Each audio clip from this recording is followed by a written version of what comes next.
دوجار خەمێ خوراوە لە ژینگە پیسەکەی ئەولێر و ئەو تەمەی کە ڕۆژانە بەسەر ئاسمانی شارەکەەوە دەبینرێت بڕیارە چوار وێزگەی پیاوانەکردنی ئەوادانێت لەو ڕێگەیەوە کەمێک ژینگەی شاری ئەولێر پاک بکرێتەوە لە لایەکی تریشەوە بڕیارێکی دۆناڵد ترامپ کاریگەری خراپی لەسەر کەمپەکانی ئاوارە بە تایبەت لە پارێزگای دهۆک دروست کردووەمانە و چەند هەواڵێکی دیکەم بۆ هێناوە. سڵاوتان لێبێت. دوجار خەمێ خورا لە ژینگە پیسەکەی هەولێر حکوومەت دەیەوێت ئەو هەموو گلەی و ڕەخنە و گازندانە لە کۆڵ خۆی بکاتەوە کە وڵاتیان و ڕێکخراوەکانی ژینگەیی لەبارەی ژینگە پیسبۆکەی هەولێری پایتەخت ڕوبەڕووی دەکەنەوە. بۆ ئەمەش پارەی بۆ دانانی چوار وێزگەی پیاوانەکردنی هەوا لەو شارە تەرخان کردووە. وێزگەکان لە چوار شوێنی جیاواز دەبن. یەکێکیش لە وێزگانە بە شێوەی گەڕۆک دەبێت بۆ ئەوەی لە هەر لایەکی ئەولێر ژینگەکە بە دووکەڵ و مادە ژەهراویەکان پیسکرا ئەم وێزگە گەڕۆکە بگاتە لایەن و پیاوانەی هەوا و گازە پیسبۆکان بکات. دڵشاد حسێن هیرانی بەڕێوەبەری فەرمانگەی ژینگەی ئەولێر بە 964 ڕاگەیان ئێستا کار لەسەر کڕینی ئەو ئامێر و پێداویستیانە دەکەن کە وێزگەکان پێویستیانە بۆ ئەوەی بە زووترین کات وەگەڕ بخرێن و لە ئاست و ڕێژەی پیسبوونی شارەکە دڵنیا ببنەوە. دۆناڵد ترامپ لە ئەمریکاوە بڕیارێکی دەرکردووە بەڵام کاریگەری خراپی لەسەر کەمپەکانی ئاوارە و پەنابەران لە سنووری پارێزگای دهۆک دروست کردووە. بڕیارەکەشی تایبەتە بەڕاگررتنی هاوکارێدارایەکانی ڕێکخراوە مرۆیەکانی ئەمریکا کە بەشێکیان لەو کەمپانە کار دەکەن. ئەمەش کێشە و گرفتی بۆ 20 کەمپەکە دروست کردووە بە تایبەتیش لە ڕووی تەندروستیەوە.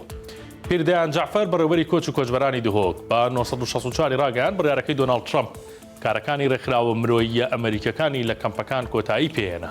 ئەوان ئێستا ناچارن خۆیان مشوری ئەو کێشە و گرفتانە بخۆن کە لە ڕووی تەندروستیەوە ڕوبەڕووی هاوڵاتی ئاوارە و پەنابەرەکانی ناو ئەم کەمپانە دەبنەوە.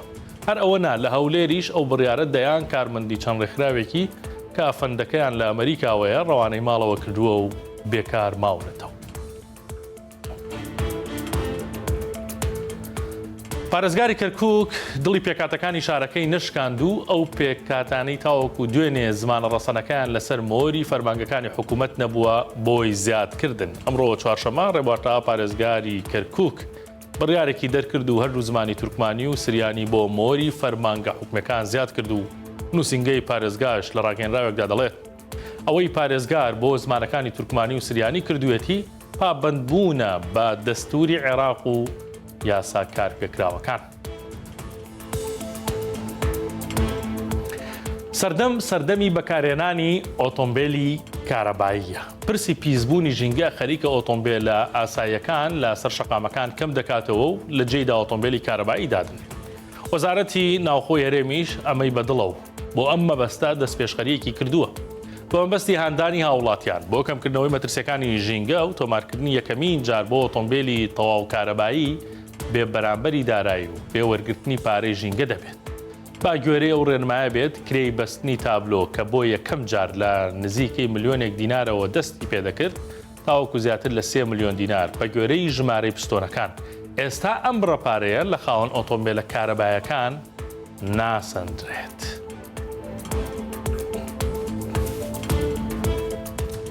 سەرنجتان ڕادێکێشم بۆ هەواڵێکی دیکە کە لە ماڵپەڕی 964 ئەمڕۆ وەزارەتی شارەوانی قسەی لەسەر کردووە. بابەتەکە بابەتی دابشکردنی زەویە بەسەر فەرمانبەراندا کە زۆر قسە و باسی لەسەر دەکرێت. وەزارەتی شارەوانیش دەڵێت ئێستا لە قۆناغی دووەمدان تاوەکو ئێستا 240,000 فەرمانبەر تۆمار کراون یاخود بڕیارەکان بۆ دەرکراوە کە زەویان بەسەردا دابش بکرێت.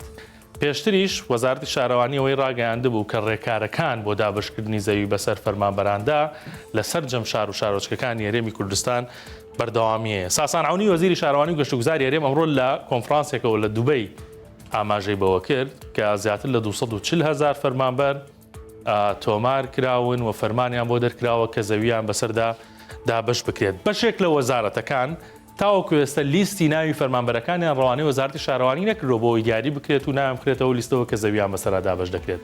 وەزیری شارەوانی دەڵێت ئێمە خۆمان لیژنەیەکمان پێکێناوە ئەو لیژنەیە سەردانی ئەو وەزارەتانە دەکات کە لیستەکەیان تەواو نەکردووە و هاوکاریان دەبێت لە تەواوکردنی لیستەکە و لیان وەردەگرێت و دواتریش زەوی بەسەر فەرمانبەراندا دابش دەکرێت. بڕیارەکە بە شێوازێک بووە لە ڕۆژی 27 سەی 2024 ئەنجومەنی وەزیرانی حکوومەتی هەرێمی کوردستان بڕیاریدا کە زەوی لە سەررجەم شار و شارۆچەکانی هەرێمی کوردستان بەسەر فەرمانبەراندا دابشکرێت. ئەمە بێکێشە تێنە پەڕیوە لە هەندێک ناوچە هەرێمی کوردستان دەوترێت زەویەکان یاخود دوورن یا بەشێک لەو زەویانە زەوی کشت و کاڵین و مڵکداریان دەگەڕێتەوە بە کۆمەڵێک جوتیار لە هەندێک شوێن گردبوونەوە کراوە دەبێت ئەم وردەکێشانە چارەسەر بکرێت پاشان زەویەکان بەسەر فەرمانبەراندا دابش بکرێت.